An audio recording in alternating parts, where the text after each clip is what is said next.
Have you ever felt disappointed with God? Have you ever been absolutely certain that God was going to do something one way, only to watch events unfold completely differently? If so, then you understand exactly how two disciples felt on a lonely road leading to Emmaus. This wasn't just another walk home. This was a walk filled with heartbreak, a walk filled with confusion, a walk filled with shattered expectations. Only a few days earlier, these disciples had believed Jesus was the Messiah who would restore Israel.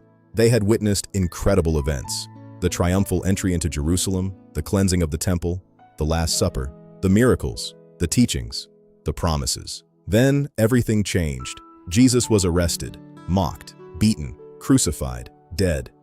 Their dreams seemed buried in a borrowed tomb. As they walked toward Emmaus, they replayed every painful moment in their minds. What went wrong? How could this happen? Why didn't God stop it? Sound familiar? Many of us ask the same questions when life doesn't go according to our plans. We expected healing, but sickness came. We expected success, but failure arrived. We expected answers, but silence followed. The disciples thought their story was over. What they didn't realize was that the greatest chapter had just begun. As they walked, a stranger joined them. The stranger was Jesus, but they didn't recognize him. Think about that. The answer to their heartbreak was walking right beside them, and they didn't even know it. Jesus listened as they poured out their disappointment. Then he gently began explaining the scriptures. Starting with Moses and the prophets, he showed how everything pointed to him. What the disciples saw as a tragic ending, Jesus saw as a glorious fulfillment. What they viewed as defeat, heaven viewed as victory. What looked like a setback was actually salvation unfolding. And isn't that often true in our lives? We see only a single chapter. God sees the entire story. We focus on today's pain. God sees tomorrow's purpose. We see the cross. God sees the resurrection. Eventually, they arrived at Emmaus. As Jesus broke bread, their eyes were opened. Suddenly, they realized who had been with them all along: Jesus, the risen Savior. Immediately, their sadness turned into joy. Their confusion turned into certainty. Their discouragement turned into excitement. And despite the late hour, they ran all the way back to Jerusalem to share the good news. When they arrived, Jesus appeared again among the disciples. Fear filled the room. Doubts filled their hearts. And Jesus asked a question that still speaks to us today. Why are you troubled? And why do doubts arise in your hearts? Because that's exactly what setbacks often produce.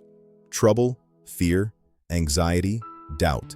Yet Jesus reminds us that he has never left us. Even when we don't recognize him, even when we don't understand him, even when life seems completely out of control, he's still walking beside us. Romans 8:28 reminds us, all things work together for good to those who love God. Not some things, not easy things, not only pleasant things, all things. Philippians 4 teaches us to rejoice and trust God in every circumstance. James reminds us that trials develop perseverance and maturity. And 2 Corinthians tells us that God's grace is sufficient even in our weakness. So what can we tell someone facing setbacks today? First, your setback is not the end of your story. Second, God is working even when you cannot see it. Third, the same Jesus who walked with the disciples on the road to Emmaus is walking beside you right now. You may not recognize him. You may not understand his plan, but he has not abandoned you.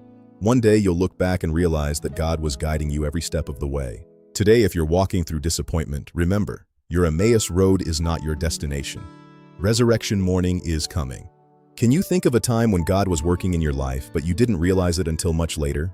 Share your testimony in the comments below. If this lesson encouraged you, please like, share, subscribe, and turn on the notification bell so you never miss a Sabbath School lesson review. And remember, the Savior you cannot always see is still walking beside you.